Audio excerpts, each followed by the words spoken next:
এই দেখো আজকে পড়াবো আগ্নেয়গিরি এবং তার সঙ্গে পড়াবো অগ্ন্যুৎপাত। এবার আগ্নেয়গিরির অগ্ন্যুৎপাত কি করে হচ্ছে সেটা ভালো করে পড়াবো। হ্যাঁ, দেখো এখানে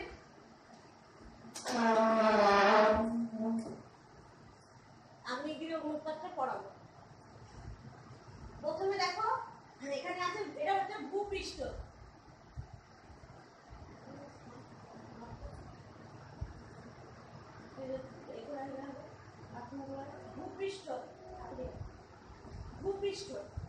ভূপৃষ্ঠের উপরে আগ্নেয়গিরির অগ্ন্যুৎপাত হচ্ছে, তার নিচে আছে এটা ভূপৃষ্ঠ, এটা আর এই অংশটা হচ্ছে এটা হচ্ছে ভূগর্ভ।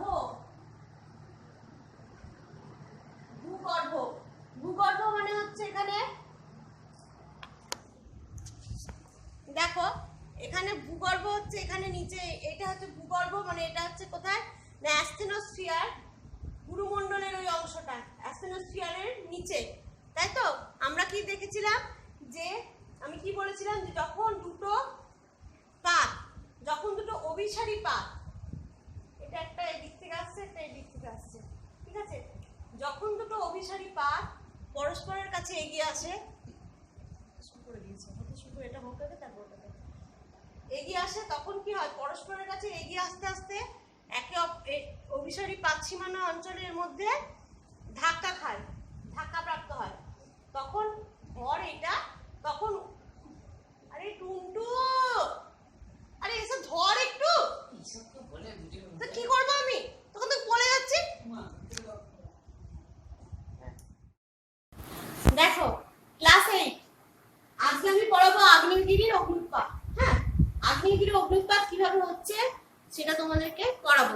আমি কালকে পরশুদিন পড়েছিলাম যে পাত তত্ত্ব বা প্লেট টেকটনিক্স থিওরির মাধ্যমে আমাদের পাতগুলো, তারপরে মহীসঞ্চরণ তত্ত্বের মাধ্যমে পাতগুলো পরস্পরের দিকে অভিমুখী পাত পরস্পরের দিকে এগিয়ে আসে। ভূমিকম্প পড়েছিলাম, অভিমুখী পাত পরস্পরের দিকে যখন এগিয়ে আসে তখন কি হয় একটা সময় এই অভিমুখী এই পাত সীমানা অঞ্চলে পরস্পরের সঙ্গে ধাক্কা খায় দুটো পাত। অভিমুখী পাত মানে দুজন দুদিক থেকে এগিয়ে আসছে এরকম, তবে তাড়াতাড়ি দৌড়ে দৌড়ে আসে না, কিন্তু এটা কোটি কোটি বছর ধরে একটু একটু করে এগিয়ে আসছে। এবং যখন ধাক্কাটা খাচ্ছে তখন ধাক্কা খেলে কি হবে, যেটা ভারী অংশ সেটা বসে যাবে নিচে, আর যেটা হালকা অংশ সেটা উপর দিকে উঠে যাবে। অনেকটা এইরকম দেখতে হয়। তার মানে দেখো ভারী পাতটা নিচের দিকে নেমে যাচ্ছে আর হালকা পাতটা উপর দিকে উঠে যাচ্ছে।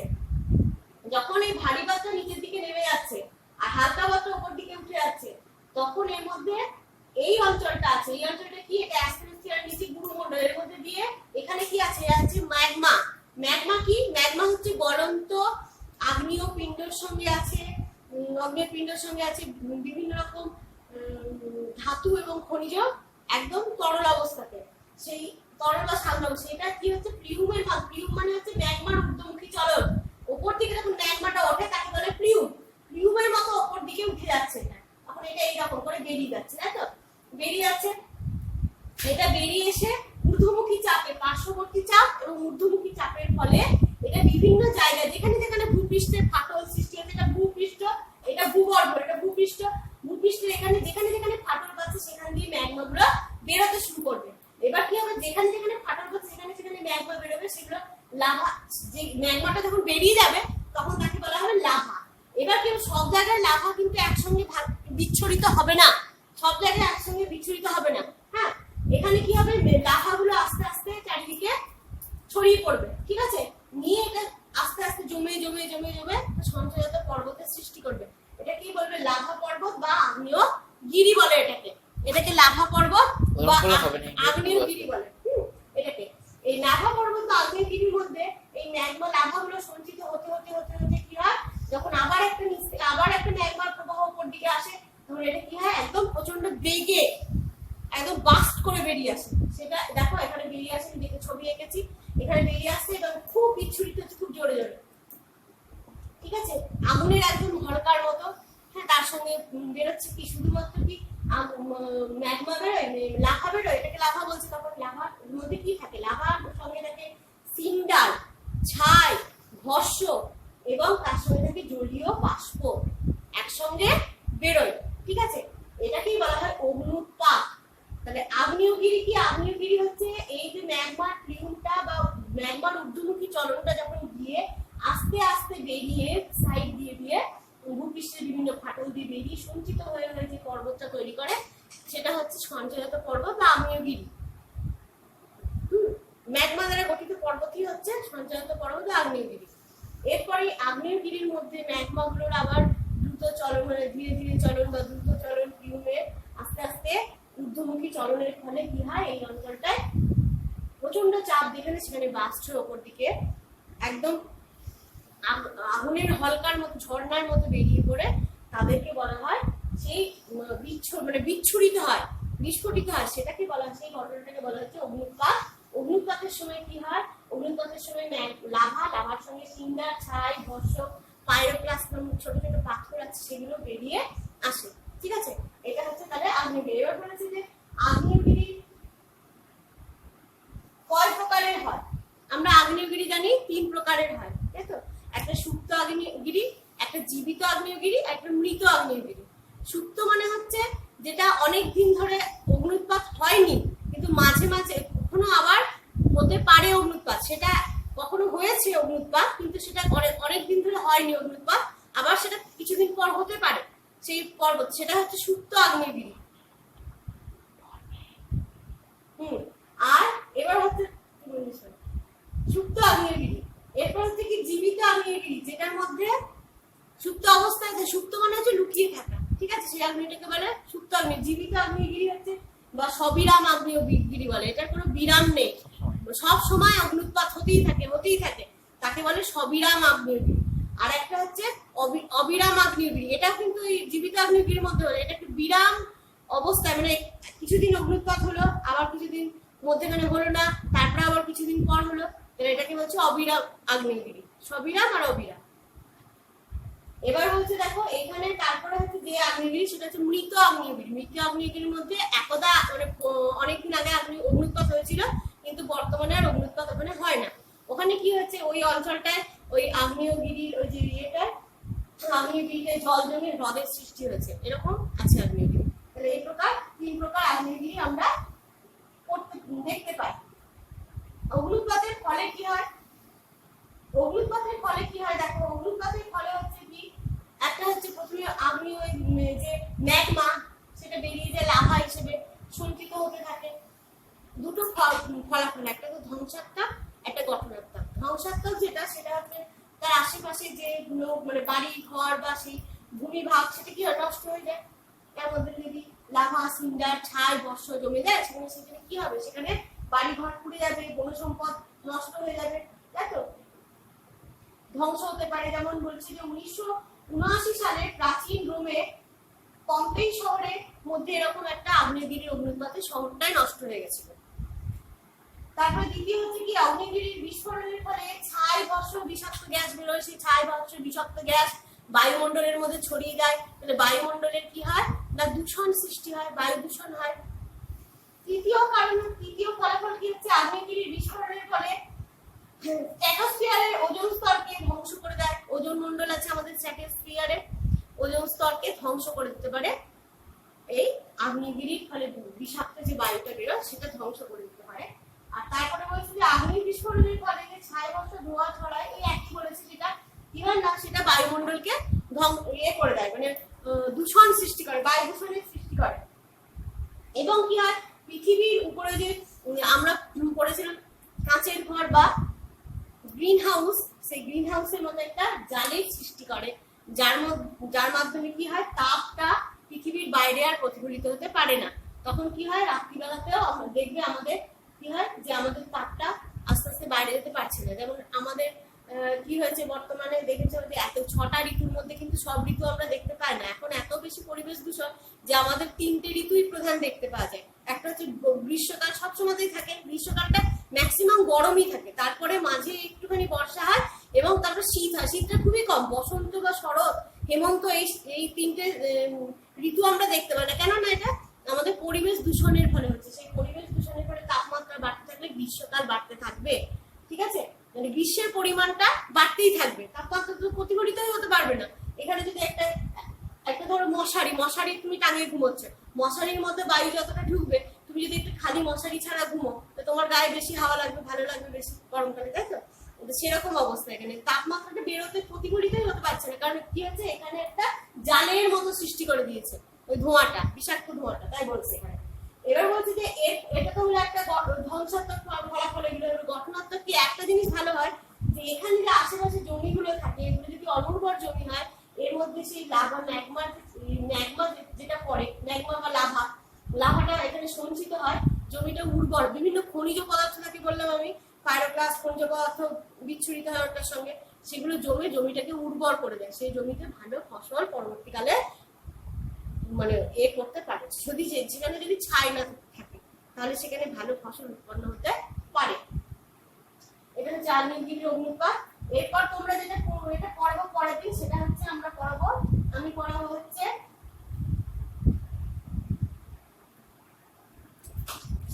শিলা পড়াবো, পরের দিন পড়াবো শিলা। তাহলে মন দিয়ে শুনবে। তাহলে আমি কি বললাম আরেকবার একদম বুঝে নাও ভালো করে, যে ভূগর্ভের ভিতরে কি থাকে, ভূগর্ভের ভিতর মানে গুরুমণ্ডলের মধ্যে থাকে কি এই ম্যাগমা, ঠিক আছে? প্রচন্ড ভূ আলোড়নের ফলে কিংবা দুটি পাতের মধ্যে অভিমুখী পাতের সংঘর্ষের ফলে যেটা ভারী পাত সেটা নিচে বসে যায়, আর যেটা হালকা পাত সেটা উপরে উঠে যায় ধাক্কা খাওয়ার ফলে। তারপরে কি হয়, তার মধ্যেখান দিয়ে কি হয়, প্লিউম মানে ম্যাগমার ঊর্ধ্বমুখী চলন, মানে ম্যাগমা উপর দিকে ওঠে, ঊর্ধ্বমুখী চলন বলে, সেটাকে প্লিউম বলে। সেটা গুরুমণ্ডল থেকে বেরিয়ে এসে এই ভূপৃষ্ঠের উপর অ্যাস্ট্রোস্ফিয়ারের এখানে দিয়ে এসে ভূপৃষ্ঠের উপর যেখানে দুর্বল স্থান পায়, মানে হালকা জায়গা যেখানে ফাটল আছে, সেখান দিয়ে বেরিয়ে যায়। বেরিয়ে সেগুলো সঞ্চিত হয় কি করে, যে পর্বতটা গঠিত করে লাভা হিসেবে সঞ্চিত হয়, সেই লাভাটা গঠিত যে পর্বতটাকে করে সেই পর্বতটাকে বলা হয় লাভা সঞ্চিত পর্বত বা সঞ্চয়িত পর্বত বা আগ্নেয়গিরি। সেই আগ্নেয়গিরির মধ্যে জ্বালামুখ তৈরি হয় এখানে, সেই অংশটা দিয়ে একদম প্রচন্ড ফোর্সে বেগে যখন এই লাভা, সিন্ডার, ছাই, ভস্ম তার সঙ্গে জলীয় বাষ্প সব একসঙ্গে একদম প্রচন্ড বেগে বোমা বিস্ফোরণ বেরিয়ে যায় এবং চারিদিকে ছড়িয়ে পড়ে, সেটাকে বলা হয় অগ্নুৎপাত। ঠিক আছে? এবার হচ্ছে আগ্নেয়গিরিকে কভাবে ভাগ করা যায়, 3 ভাগে ভাগ করা যায়। একটা হচ্ছে সুপ্ত আগ্নেয়গিরি, একটা হচ্ছে জীবিত, তার মধ্যে দুটো ভাগ আছে, অবিরাম আর সবিরাম, আর একটা হচ্ছে মৃত আগ্নেয়গিরি। বইয়ের মধ্যে দেখবে এদের উদাহরণ দেওয়া আছে, উদাহরণগুলো ভালো করে পড়ে নেবে। আর প্রশান্ত মহাসাগরের দ্বীপপুঞ্জ অঞ্চলে ওখানে অনেকগুলো আগ্নেয়গিরি পরপর অবস্থান করার মতো হয়েছে, মানে অবস্থান করেছে, সেই জন্য ওখানে একটা আগ্নেয়গিরি পরপর থাকলে কি হবে, মনে হবে এরকম মালার মতো আগ্নেয়গিরি গুলো আছে, তাই ওকে বলা হয় প্রশান্ত মহাসাগরীয় আগ্নেয় মেঘলা। ঠিক আছে? এটা পরের দিন আমি তোমাদেরকে পড়াবো শিলা। তাহলে আজকে এতদূর থাক, আমার ফোনের ব্যাটারি চলে যাচ্ছে, কালকে আবার তোমাদেরকে এটা পড়িয়ে দেবো। হ্যাঁ, তাহলে যখন দুটো অভিমুখী পরস্পরের দিকে এগিয়ে আসছে, অভিসারী পাত বলা হয়। অভিসারী পাত মানে কি হয়, পাত দুটোর মধ্যে ধাক্কা আসে এবং তারপরে কি হয়, একটা যেটা ভারী পাত, ভারী পাত সেটা মহাসাগরীয় পাত, সেটা নিচের দিকে নেমে যায়, আর মহাদেশীয় পাত বা হালকা পাতটা উপর দিকে উঠে যায়। এইরকম ভাবে তীর্থে পড়ে, মানে অভিসারী পাত দুটো অভিমুখে এগিয়ে আসছে, এই যে তীর চিহ্ন দিলাম। এরপর কি হয়, এটা এখানে উপর দিকে উঠে গেল আর এটা এদিকে নেমে গেল। মধ্যখানে যে অংশটা থাকবে এটা কোথায় হচ্ছে, এটা হচ্ছে অ্যাস্টেনোস্ফিয়ার। অ্যাস্টেনোস্ফিয়ারের নিচে আছে গুরুমণ্ডল, গুরুমণ্ডলের মধ্যে আছে কি ম্যাগমা।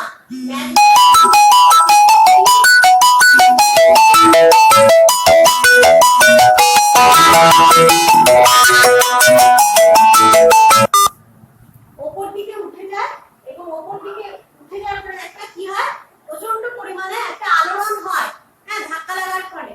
এর ফলে কি হয়, প্লিউমটা ওপর দিকে উঠে একটা বিশাল ভাবে অগ্নুচ্ছ্বাস হয়, অগ্নুদ্গম হয়, একে বলা হয় কি আমরা জানি আগ্নেয়গিরির অগ্নুচ্ছ্বাস। হ্যাঁ, আর যখন এই ধাক্কাটা লাগছে তখন ভূমিটা চেপে উঠছে, তখনই সেটাই হচ্ছে ভূকম্পন। এবার ভূকম্পন কি করে হচ্ছে, ভূকম্পন কি আমরা সরাসরি টের পাচ্ছি না, প্রথমে ভূকম্পনটা হচ্ছে কোথায়, কেন্দ্রে পৃথিবী। তারপরে সেখান থেকে যখন আমরা ভূপৃষ্ঠের যে স্থানে আমরা সেটাকে অনুভব করছি, অর্থাৎ যেখানে ঘটছে ভূকম্পনটা পৃথিবীর সেখান থেকে একদম লম্বালম্বি ভাবে উপর দিকে ভূপৃষ্ঠের যে স্থানে প্রথম আমরা অনুভব করছি বা অনুভূত হচ্ছে প্রথম, সেই স্থানটাকে ভূমিকম্পের উপকেন্দ্র বলছে।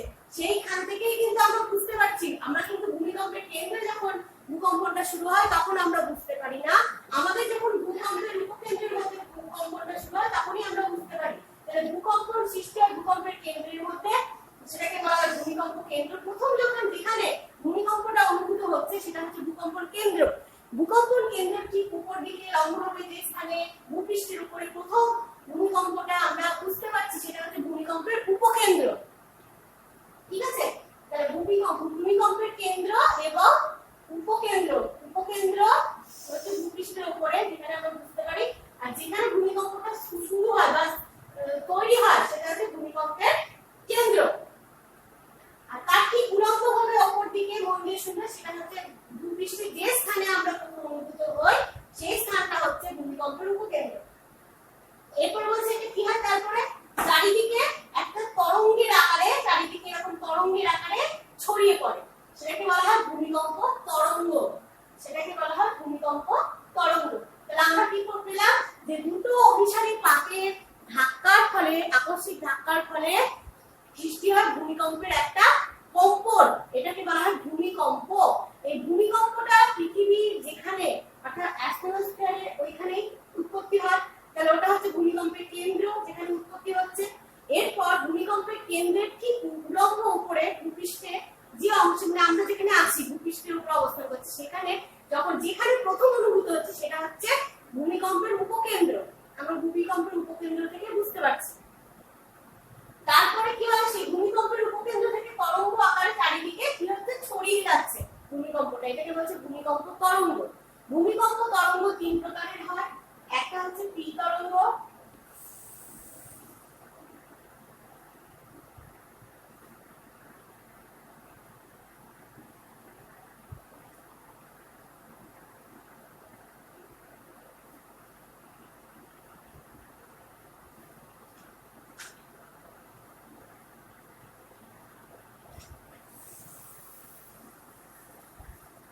একটা হচ্ছে প্রাথমিক তরঙ্গ বা পি তরঙ্গ, প্রাইমারি তরঙ্গ বলা হয়, আরেকটা হচ্ছে এস তরঙ্গ বা গৌণ তরঙ্গ, আরেকটা হচ্ছে পৃষ্ঠ তরঙ্গ বা এল তরঙ্গ।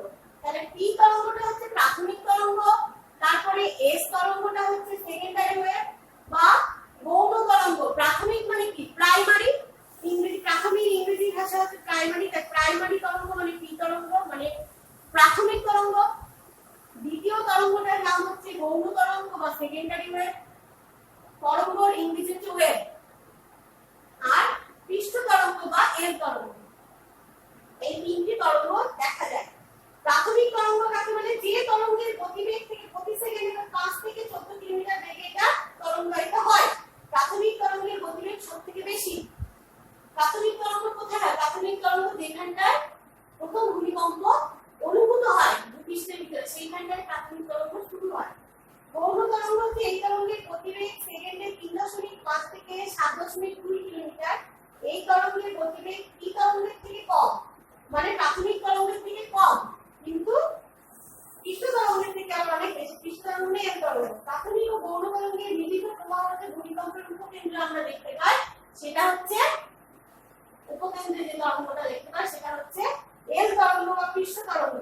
ঠিক আছে, যেখানে যার ফলে কি হয়, জীবন সম্পত্তি, তারপরে সবকিছু ধন সম্পত্তি, ঘর বাড়ি সব ভেঙে যায়, তাই তো? ভূমিকম্পের ফলে সবকিছু ধ্বংস হয়ে যায়, মানে বেশিরভাগ জিনিসপত্র, যেমন জীবনহানি ঘটে, প্রাণহানি ঘটে, তারপরে অতিরিক্ত ভূমিকম্পের ফলে সুনামি ঘটে, বিভিন্ন রকম হয়। তাহলে এই যে প্রাকৃতিক দুর্যোগ দেখা যায়, তাহলে এই তরঙ্গটা আমরা দেখতে পাই কোথায়, এই তরঙ্গগুলো আমরা দেখতে পাই আমাদের, আমরা তো আর নিজের থেকে জানতে পারি না, আমাদেরকে এটা বোঝার জন্য একটা যন্ত্র আছে, তার নাম হচ্ছে সিসমোগ্রাফ যন্ত্র। সিসমোগ্রাফ যন্ত্রের মধ্যে একটা রিক্টার স্কেল আছে, সেই রিক্টার স্কেলের 1 থেকে 10 পর্যন্ত এরকম দাগ কাটা আছে, সেখানে একটা কাগজের মতো আছে, গ্রাফ পেপার, কিন্তু তোমরা গ্রাফ পেপারে অঙ্ক করছিলাম, গ্রাফ পেপার একটা আছে, তার মধ্যে এরকম তরঙ্গের মতো যতটা পরিমাণে নড়ে, মানে ভূপৃষ্ঠে যতটা কম্পন হচ্ছে আর রিক্টার স্কেলের পিনটা কত নড়ে, ঠিক আছে, আর ওরকম তরঙ্গের মতো দাগটা ওঠে এরকম ভাবে কাটতে কাটতে।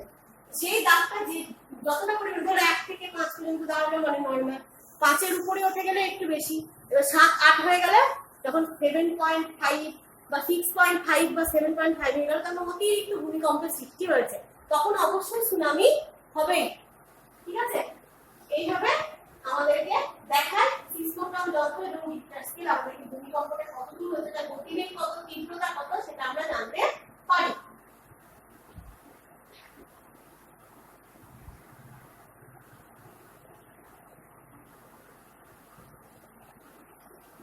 ভূমিকম্পের প্রথম তরঙ্গ প্রাথমিক তরঙ্গটা কোথায় হচ্ছে, যেখানে ভূমিকম্পটা প্রথম উদ্ভূত হচ্ছে। কোথায় উদ্ভূত হচ্ছে, যেখানে শুধু প্লেট বা পাত পরস্পর ধাক্কা খাচ্ছে, সেখানে প্রাথমিক তরঙ্গের উদ্ভব হচ্ছে এবং প্রাথমিক তরঙ্গ থেকে চারিদিকে যে তরঙ্গটা ছড়িয়ে যাচ্ছে সেটা হচ্ছে গৌণ বা সেকেন্ডারি ওয়েভ, মানে গৌণ তরঙ্গ। এবং এই দুটো মিলিত তরঙ্গ যখন আমাদের উপকেন্দ্রের মধ্যে উঠে আসছে উল্লম্বভাবে, তখন সেই তরঙ্গটা ভূপৃষ্ঠের মধ্যে ছড়িয়ে পড়ছে, তখন সেটা হচ্ছে পৃষ্ঠ তরঙ্গ। এটা মনে রাখতে হবে।